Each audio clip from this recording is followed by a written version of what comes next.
বড় আফসোস এই মসজিদে দায়িত্ব এই কাজ হবে না। আমাকে বলা হয় সময় বিশেষ করে আসলে এটাই নিয়ম, এটাই বলা দরকার। সময় যার মূল্য রয়েছে।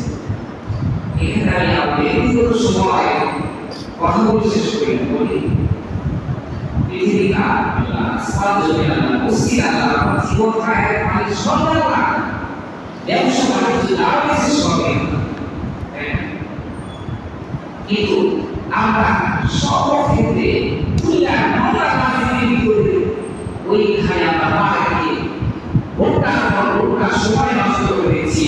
তার সঙ্গে গিয়ে আমি কথা বলে সময় কাটাই না একটা অন্য ছবি হাসি এরকম ভাবে অনেক সামনে কোন জায়গায় বসে থাকে। তো এই শয়তান তাকে এত ভাবে অসস্থ দিয়েছি তারা পরস্পর চিন্তাই করে না, সময় চলে যাচ্ছে। কিন্তু শয়তান এমনভাবে আমাদের উপর বীজ বপন করেছে, এই জায়গায় আসলে কি হয়ে যায়, সময় সংকীর্ণ হয়ে যায়, আমার ব্যবসা একদম শেষ হয়ে যায়। আমি তো আমাদের বড় দুঃখগুলো বলি যে হাতে করে পায়ে ধরে বলি এখন আর আসে। আমি এখন দেখা মনে করি না, এত গাড়ি করি না, সামান্য কিছু বলা চেষ্টা করি না, ওই যদি বলি তাহলে যদি রোগটা চলে যাবে। আর একটি জিনিস বোঝানোর জন্য একটু সময় বেশি হয়, এটার জন্য গুণা হয় না।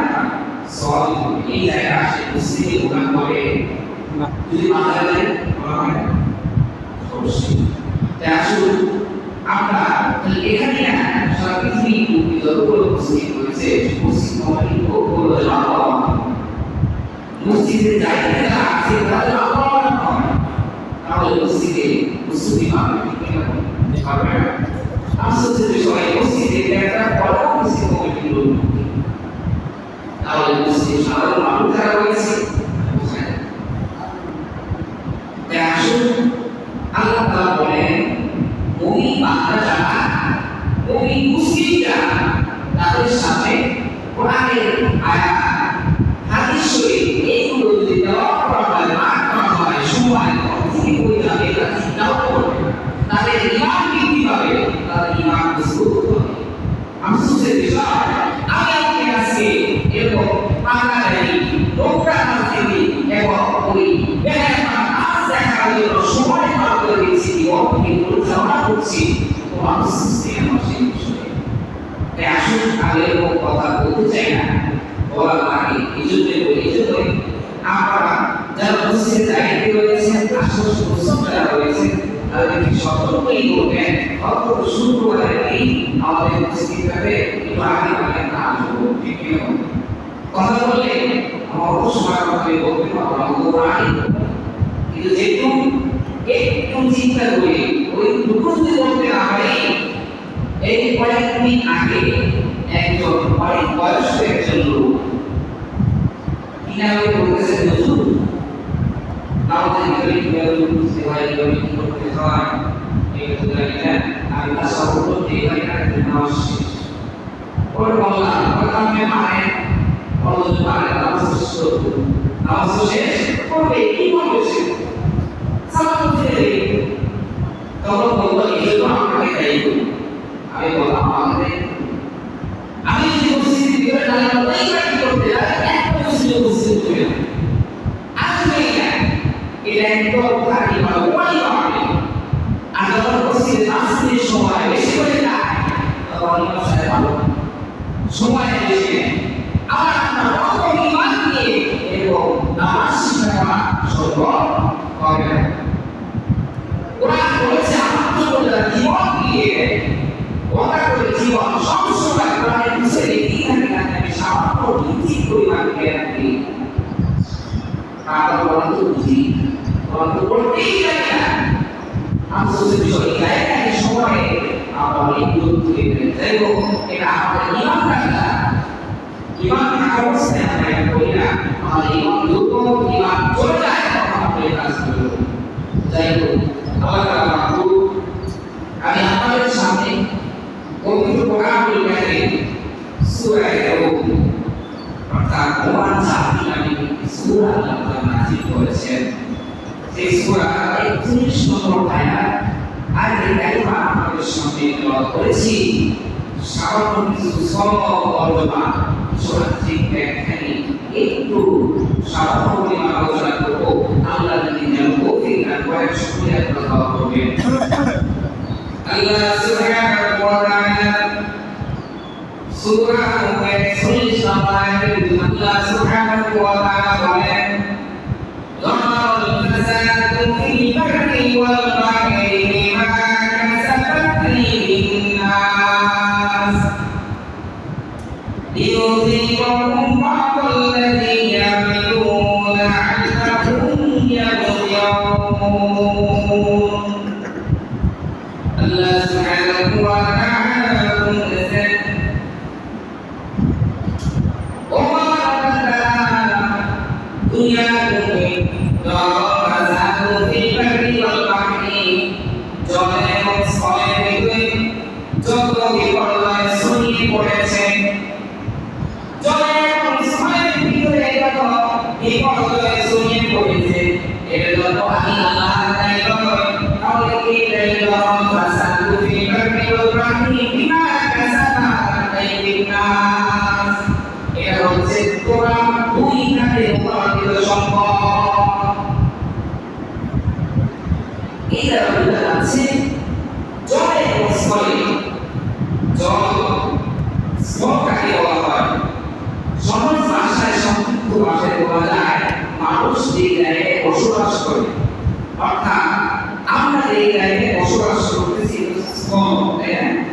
يقول وما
আরেকটি অর্থ হচ্ছে যে আল্লাহ সুবহানাহু ওয়া তাআলার পক্ষ থেকে শাস্তি আসছে সতর্কতামূলক।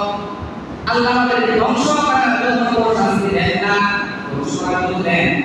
যদি ধ্বংস করার জন্য দেন, একটি মানুষ আমরা কিন্তু রাখতে পারতাম না। আল্লাহ সুবহানাহু ওয়া তাআলা যখন আমরা এই বিধানকে লঙ্ঘন করি, আল্লাহ তাআলা রাসূল করতেছে তখন মানুষকে একটু আল্লাহকে ফিরানোর জন্য, তওবা করার জন্য, আল্লাহর জন্য আল্লাহ সুবহানাহু ওয়া তাআলা দুনিয়া দুনিয়া মুসলিম হয়ে থাকেন। অর্থাৎ সব বিপদে আল্লাহ পক্ষ থেকে সবকিছু হয়, একটু কিছু বিপদ আপনার হাতে কামাই করে তারপরে আমাদের উপর চাপিয়ে দেয়। আর একটা হচ্ছে আল্লাহ তাআলার পক্ষ থেকে পূর্ণভাবে প্রাকৃতিকভাবে হয়ে থাকে।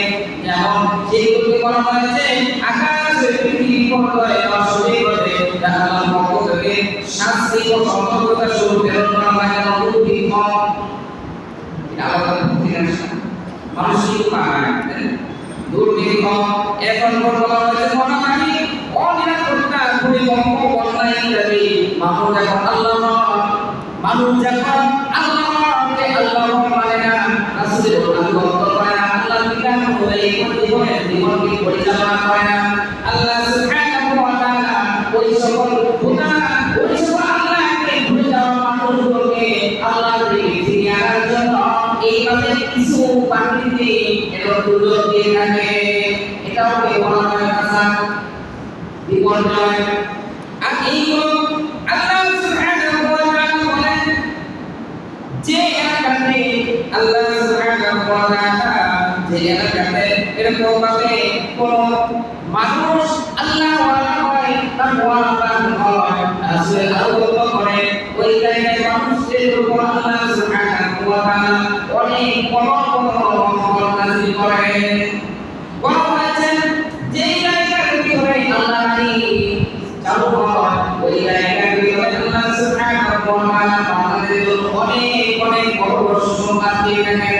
যেমন খরার বৃষ্টি হয় না, এখানে বৃষ্টি হয়, সকল ফসল একটু সুন্দরভাবে হয়, ঠিক না হয়, খরার মধ্যে তো সফল হয় না, কোনো একটা মানে ফসল হয়, খরার জন্য হয় না। এরকম মানে আল্লাহ সুবহানাহু ওয়া তাআলা রাসূলের মাধ্যমে জানিয়ে দিয়েছেন যে যদি কোনো এলাকাতে কোনো ফাসাদ সৃষ্টিকারী ব্যক্তি মারা যায়, ইন্তেকাল করে, মারা যায়, মরে যায়, শুধু ওই এলাকার মানুষ শান্তি পায় না। এটা কথা আল্লাহ রাসূলের কথা। যদি কোনো কথা চাঁদা ব্যক্তি, যদি কোনো কথা চাঁদা ব্যক্তি, দুর্নীতিবাজ ব্যক্তি, ঘুষ ইত্যাদি খায়, জঘন্যতম অপরাধ করে, মানুষ কিন্তু তার জন্য ভালো কিছু আহ্বান করে না, করে খুশি চালেও না। আমাদের এলাকাতে যে খুব এরকম ভাবে অন্যায় অত্যাচার করে, কোনদিন আমরা কাউকে ভালোবাসবো না, কাউকে মনে মনে বিরুদ্ধে করবো, আল্লাহ ওকে ভালো ভাঙিয়ে দাও, নয় তুমি ওকে মৃত্যু দিয়ে ধ্বংস করিয়া দাও। কারণ মন থেকে পর দিয়ে যাওয়ার অনুভূতি এটা শুধু বলা যায় না। আল্লাহ রাসূল সাল্লাল্লাহু আলাইহি ওয়াসাল্লাম বলেন যে ব্যক্তি অন্যায় অত্যাচার তার জীবন সৃষ্টি করে আমার যুগে, অর্থাৎ রাসূল বলেছেন আল্লাহ আমার যুগে ভিতরে যারা মানুষকে কষ্ট দেয়, জুলুম করে, নির্যাতন করে, অন্যায়ভাবে যারা নেয়, ওই মানুষ যখন মৃত্যুবরণ করে তখন শুধু মানুষ, ওই এলাকার মানুষ খুশি হয় না। ওই এলাকার যতগুলো গাছ রয়েছে, যতগুলো বৃক্ষ রয়েছে, পানি খুলে যতগুলো পানি রয়েছে, সকল কিছু আল্লাহ তাআলার কাছে শুকরিয়া আদায় করে। সকল কিছু ভালো কিছু বাড়ছে, খুব ভালো হয়েছে। এটা আমরা দেখতে পাচ্ছি আমাদের সারা বাংলাদেশে এরকম চালাবাজি এবার কারা করতেছে। আমি জানি না যে আপনারা আমার থেকেও ভালো জানেন, আমি নাম করতে চাই না, তবে নাম না বললে আপনারা সবাই চিনতে পারবেন এবার কারা এরকম কাজ করতেছে না। এটা কি বিপর্যয় না? বিপদ নাই, বলা মুসিবত না। আল্লাহ রাসূল সাল্লাল্লাহু আলাইহি ওয়াসাল্লামের পক্ষ থেকে একটি হাদিস শরীফ এসেছে, হযরত আবু হুরায়রা রাদিয়াল্লাহু তাআলা থেকে বর্ণিত, এক ব্যক্তি রাসূল সাল্লাল্লাহু আলাইহি ওয়াসাল্লামের কাছে আরজ করলেন, ও রাসূলুল্লাহ, আমার সম্পদ আছে, এই সম্পদ যদি কোনো মানুষ সন্তান করে এবার রাসূল সাল্লাল্লাহু আলাইহি ওয়াসাল্লাম বললেন তাকে তোমার সম্পদ কিছু পরিমাণ দিবা না যদি বলে সে যদি সম্পদ দেওয়ার জন্য আমার সাথে যুদ্ধ করে তার মারামারি করে দিতে ধর্ম তার বলে যায় তাহলে কি করবো তাহলে তুমি তার সাথে মারামারি করো যুদ্ধ করো যত খুশি করো তোমার সম্পদ দেওয়া যাবে না এইবার সেই ব্যক্তি আমার রাসূলুল্লাহ সেই ব্যক্তিকে যদি আমি কি করে লড়াই করে আমি তাকে মেরে ফেলি আমি যদি তাকে মেরে ফেলি আমাকে সে যদি মেরে ফেলে তাহলে কি হবে আজকে দেখা যাচ্ছে দুনিয়া কবিরা শুধু বাংলাদেশের মধ্যে আসা পৃথিবীর মধ্যে বাংলাদেশের মধ্যে দেখা যায় অন্যায় ভাবে চাঁদা তুলতে গিয়ে মানুষকে নির্মমভাবে হত্যা করতে কিনা বলে বলতেছে না হ্যাঁ এটাই বলা হয়েছে দেখেন হাদিসের কতটুকু রাসূল বলেছেন তোমার সম্পদ দিবা না যদি আমার সাথে যুদ্ধ করে তাহলে তুমি যুদ্ধ করবা তারপর সম্পদ দিবা না এক পর্যায়ে বড় সিদ্ধ আমাকে হত্যা করে তাহলে কি হবে সেটা রাসূল সাল্লাল্লাহু আলাইহি ওয়াসাল্লাম বললেন সে যদি তোমাকে হত্যা করে তাহলে তুমি ঈশ্বরের শহীদ হয়ে যাও সুবহানাল্লাহ আর তুমি এক পর্যায়ে এটাকে ওই যুবককে তার কাছে হত্যা করতে যাও তোমার সাথে যুদ্ধ হয়ে গেল তাহলে ওই ব্যক্তি যুদ্ধ করেছে তার বিপরীতে মৃত্যুবরণ করলো সে হবে জাহান্নামী বুঝা যাচ্ছে হাদিসে বুঝা যায় আমার সম্পদ এমনি কাউকে দেওয়া যাবে না আমার সম্পদ আমার দেশ আমরা মনে করি আমার এলাকায় আমার বাড়ি আমার সম্পদ আমার সম্পদ না আমার বলতে কিছু নেই তবে আল্লাহ আমাদের কাছে আমার দিয়েছেন সম্পদগুলো ঠিক কিনা বলেন আমাদের বাংলাদেশের প্রতি বিভিন্ন দেশে কিন্তু খুব খারাপ নজর রয়েছে আছে বাংলাদেশ নিয়ে যাওয়ার জন্য তাদের অভ্যস্ত করার জন্য তারা এই করবে তাদের শাসন কায়েম করবে এরকম চিন্তা ভাবনা অনেকের আছে না শুধু আমার তাদের সম্পদ আমার নিজের সম্পদ রক্ষা করার জন্য শুধু এই মতো নয় যদি বাংলাদেশের একই যে সম্পদ রক্ষার জন্য আপনি আমার জান পর্যন্ত দিয়ে আমি নিঃসন্দেহে শহীদ হয়ে যাব সুবহানাল্লাহ কথা বুঝা যাচ্ছে আমার পারিবারিক আমার ব্যক্তিগত সম্পদ আমার পারিবারিক সম্পদ আমার সমাজের সম্পদ আমার রাষ্ট্রীয় সম্পদ রয়েছে এই রক্ষা করার জন্য আমাকে আপনাকে আল্লাহ বানিয়েছেন যার কারণে এটাকে প্রতিরোধ করতে হবে আজকে অন্যায়ভাবে চাঁদাবাজি করতেছে সকল মানুষ যদি ঐক্যবদ্ধ হয়ে ওই চাঁদাবাজের উপর এরকম ভাবে এর অন্যায় প্রতিরোধ একটি চাঁদাবাজের উপর যারা আদায় করতে পারবো না ঠিক কিনা বলেন আর এগুলো আমরা বলছি না আল্লাহ তাআলা বলছেন বাধা দেওয়ার জন্য অন্যায় কাজে বাধা দেওয়া এবং সরকারের করা আদেশ করা এই রাখা আল্লাহর কথা না অবশ্যই আল্লাহর কথা আমরা ভালো কাজে এটা কি কিন্তু কোনদিন অন্যায় কাজ করতেছে শক্তি থাকার পরেও আপনি বাধা দিচ্ছি না এটা হচ্ছে সীমালঙ্ঘনকারী আমি সীমালঙ্ঘন করে ফেললাম এই জন্য আল্লাহ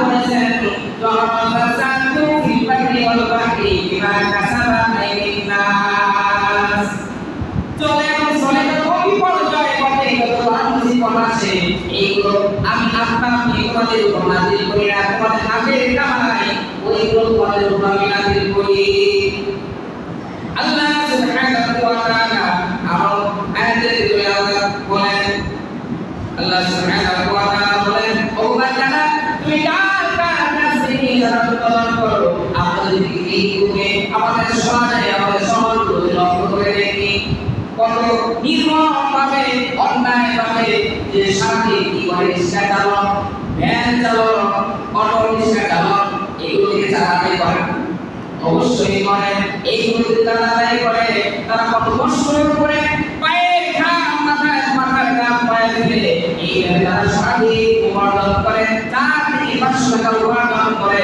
কিন্তু আমি বলো ও দল করে আমার তাই কম জানে ও বলে আমি এইভাবে চালাবাজি করি মানুষ শুরু করে তারা তাদের গাড়ির জায়গা করবে না ওই অন্যায়ভাবে যে ব্যক্তি সারাদিন কষ্ট করে মাথার ঘাম পায়ে ফেলে যাবে 4 থেকে 500 টাকা কামাই করলো ওই জায়গা থেকে আমি 50 টাকা 100 টাকা টাকা নিচ্ছি না আমি এখানে আপনাকে একটি প্রশ্ন করতে চাই যে ব্যক্তি সারাদিন কষ্ট করলো তার টাকা ছিল হালাল, ঠিক কিনা বলেন? কিন্তু আমি অন্যায়ভাবে নির্মমভাবে তাকে জুলুম নির্যাতন করে তার থেকে 50 টাকা 100 টাকা আদায় করলাম, এটা হবে কি হারাম, ঠিক কিনা বলেন? আমাদের সমাজে দেখা যায়, শহর এলাকাতে এরকম বেশি দেখা যায়, বড় দেখবেন মানে ব্যাগওয়ালা ব্যাগের মধ্যে সবজি নিয়ে রাস্তার সাইডে দাঁড়িয়ে বিক্রি করে না? সবাই অনেকেই দেখেছেন আমাদের কয়েকদিন অনেক বাসায় বাসায় এরা সবজি দেয়। তো ওই জায়গায় সে একজন দরিদ্র মানুষ, তার ব্যবসা পুঁজি নেই, বড় একটি দোকান নেই, সে ব্যবসা করবে তার সামর্থ্য নেই, এই জন্য 4 থেকে 5,000 টাকা নিয়ে এইভাবে ব্যাংকে ভাড়া করে সবজি বিক্রি করে, ঠিক কিনা বলেন? তার কাছ থেকে আমরা কত অবৈধভাবে এইভাবে কি করি, আদায় করি না? তাহলে বুঝা যাচ্ছে যত বিপদ হয় তত মুসিবত, যত কিছু হয় সব আমাদের হাতের কামাই। আর আল্লাহ তাআলা পক্ষ থেকে যেগুলো হয়, যেমন ঝড় হয়, ঝড় হয়, মহামারী হয়, এইগুলো আমাদের জন্যই হয়। আল্লাহ সুবহানাহু ওয়া তাআলা আমাদেরকে সেই নীতি দেওয়ার জন্য, শিক্ষা দেওয়ার জন্য, আল্লাহকে ইচ্ছার জন্য, জান্নাতে যাওয়ার জন্য আমাদের উপর কিছু আযাব প্রয়োগ করেন, তার জন্য আমরা সতর্কতা স্বরূপ আল্লাহ সুবহানাহু ওয়া তাআলা বলেন যে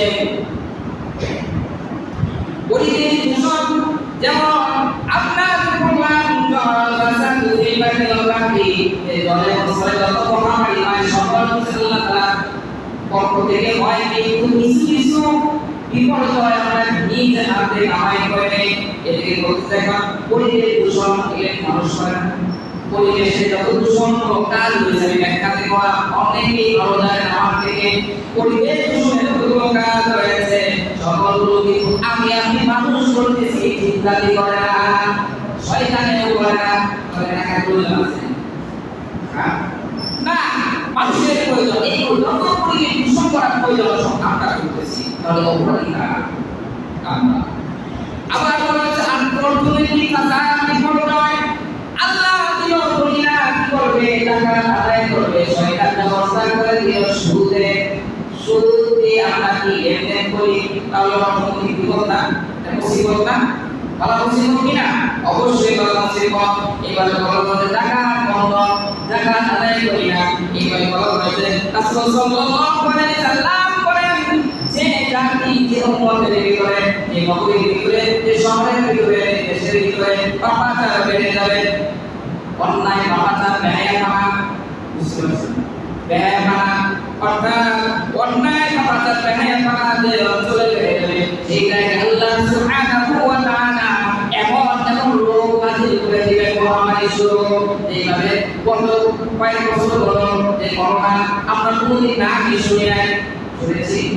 এরকম করে আল্লাহ সুবহানাহু ওয়া তাআলা বলেন যে জাতি জীবনের ভিতরে এলাকার ভিতরে এইভাবে নারী দর্শন, চাঁদাবাজি, খুন খারাপি, অন্যায় করে নির্যাতন করে, ওই জায়গায় আল্লাহ সুবহানাহু ওয়া তাআলা এমন মহামারী দিবেন যা আমরা কোনোদিন কল্পনা করতে পারি না। আল্লাহ সুবহানাহু ওয়া তাআলা বলেন যে বান্দা যে ব্যবসায়ী বলতে কম দেবে, যে ব্যবসায়ী কি করবে, বলতে কম দেওয়া শুরু করবে, আল্লাহ সুবহানাহু ওয়া তাআলা ওই এলাকার ভিতরে কি করবে, দুর্ভিক্ষ নাযিল করে দিবেন। একটু আমার পালন করতে আল্লাহ সাল্লাল্লাহু আলাইহি ওয়াসাল্লাম হাদিসে ইরশাদ করেছেন যে ব্যক্তি ব্যবসা করতে গিয়ে ওজনে কম দিবে, ভেজাল দিবে, আল্লাহ সুবহানাহু ওয়া তাআলা এরকম শাস্তি শুরু ওই এলাকাতে মহামারী ছড়িয়ে দিবেন, তাই নয় দুর্ভিক্ষ ছড়িয়ে দিবেন। এরকম ভাবে হাহাকার, এরকম ভাবে কোনো ফসল আছে যেমন ভালো হবে না, এই ধান হয় নাই, কি খাবো, পোকায় সব নষ্ট করে দিয়েছে, বলি না? এটাও কিন্তু একটা মহামারী। এটা একটাই হয় না, পোকায় কোনো অন্যায় করে না, আল্লাহ তাআলা হুকুম পেয়েছে এই জন্য পোকায় পেয়েছে, এই জন্য তাই আমরা নিজে নাই ওজনে প্রতিভা আল্লাহ বলেন দুর্ভিক্ষ ছড়িয়ে হবে মাঝে। আল্লাহ সুবহানাহু ওয়া তাআলা বলেন যখন টাকা বন্ধ করে দেওয়া হবে, আমরা টাকা আদায় করি কি করি না? টাকার মাসওয়াই করি, সেই জায়গায় যাব না। টাকা সঠিকভাবে আমরা আদায় করি, আল্লাহ সুবহানাহু ওয়া তাআলা বলেন যে জাতি, যে এলাকা, যে দেশ যাকাত আদায় করা বন্ধ করে দেবে, আমি তাদের উপর বৃষ্টি নাযিল করা বন্ধ করে দেব। আলহামদুলিল্লাহ। তাহলে বোঝা যাচ্ছে আপনাদের প্রশ্ন থাকে আমরা তো সকলেই যাকাত দেই না, তাহলে তাহলে কেন বৃষ্টি হয়? বৃষ্টি হওয়ার কথা ছিল না, এটা প্রশ্ন থাকে না? অবশ্যই থাকে। কেন বৃষ্টি নেমে দেন? আল্লাহ সুবহানাহু ওয়া তাআলা বলেন, যদি মানুষ ব্যক্ত এই পৃথিবীতে গাছপালা তারপরে পশু পাখি এইগুলো না থাকতো, আমি আল্লাহর কসম এক ফোঁটা বৃষ্টি বান্দার উপর নাযিল করতাম না। তাহলে যে বৃষ্টিগুলো পাই এগুলো আমার আপনার জন্য না, আমার আপনার যদি বৃষ্টি বন্ধ হয়ে যায়, কিন্তু পশু পাখি তার কাছে বাঁচার জন্য বৃষ্টি প্রয়োজন আছে। তাই আমাদের আল্লাহ কি করেন? বৃষ্টি দেন। এটা বলা হয়েছে যখন আল্লাহ এবং তার রাসূলের উপর বিশ্বাস স্থাপন করা থেকে ঘুরে চলে যাবে, আল্লাহর এই কাজ আমরা করব না, ওই জাতির উপর আল্লাহ সুবহানাহু ওয়া তাআলা জুলুম শরীয়তের শাসন শাসন নাযিল করে দিলেন। শুধু আমাদের বাংলাদেশে নয়, এটা মুসলিমদেরকে মুসলমানদেরকে আল্লাহ সতর্ক করতে দেন, যদি বান্দারা যদি তোমরা আমার রাসূলের আগমনকে ভুলে যাও, তাহলে তোমাদের উপর আমি এরকম ভাবে শরীরের শাসন নির্বাচন করে দেব, যা তোমাদের উপর অনেক নির্যাতন করবে। তাহলে এটা আমাদের কারণে রাসূলের আল্লাহ বিধান রাসূলের পরিচালনা করতে পেরেছি 100%। আমি পারি নাই, আপনারা পারছেন কিনা আপনারাই বলবেন। আমিও পারি না। তাহলে শরীয়তের শাসন এমনি এক জায়গায় বসায়, আমি আপনি বসেছি, আপনার সৃষ্টি করেছে কে? আপনারা। আল্লাহ সুবহানাহু ওয়া তাআলা বলে, যখন আল্লাহর কিতাবকে সম্মান করবে না, আল্লাহর কিতাবকে যখন সম্মান করা হবে না, তার কিতাবকে সম্মান করবো কেমনে? করতে জানি না এমন মুসলমান ভাইরা বলা হয় হয়তো তাকে কিছুদিন পর বুঝাই যাবে না, কিতাব করে কয় কিতাবুল্লাহ কোন বিষয় জানবই না। আমরা মুসলমান ভাইরা আজকে ধর্ম বুঝি এটাও সঠিকভাবে বলতে পারি না। আল্লাহ সুবহানাহু ওয়া তাআলা বলেন, কিতাব যখন সম্মান করা হবে, কিতাব যখন মানা হবে না, অর্থাৎ আল্লাহর যে বিধানগুলো রয়েছে সেইগুলো যখন মানা হবে না, সেইগুলো যখন মানা হবে না, তখন আল্লাহ সুবহানাহু ওয়া তাআলা বলেন, ওই সমাজে ওই দেশের ভিতরে আমি এমন একটি মুসিবত দিয়ে থাকি যে প্রকাশ্যে মানুষ হত্যা করে প্রতিকার হয় না। সাধারণ বিষয় নিয়ে মানুষ হত্যা করে ফেলবে, কি করবে? এই দেখেন সারা দুনিয়ার এই বাংলাদেশের ভিতরে দেখেন যারা চাইতেছে না কি হত্যা করে ফেলতেছে, ঠিক না? একটু সাধারণ বিষয়, আমার টাকা আমি দিব না, জোরকে না চাইলে আমাকে হত্যা করা হচ্ছে। শয়তান কত বড় জালিম। আল্লাহ রাসূল সাল্লাল্লাহু আলাইহি ওয়াসাল্লাম বলেছেন, আল-যুলমু যুলমাতুন ইয়াউমাল কিয়ামাহ, জুলুম কিয়ামতের দিন ভীষণ অন্ধকার হয়ে দেখা দিবে, ভীষণ অন্ধকার। আল্লাহ তাই আসুন আমরা চাঁদাবাজি, খুন, রাহাজানি, এইভাবে অন্যায় অত্যাচার ঘৃণা করে থেকে আমরা বানাতে চাই। আল্লাহ সুবহানাহু ওয়া তাআলা আমাদের আপনাদের সমস্ত ফাহিশা কাজ থেকে বিরত রাখার জন্য তৌফিক দান করেন। সকলে বলুন আল্লাহুম্মা আমিন। আল্লাহ সুবহানাহু ওয়া তাআলা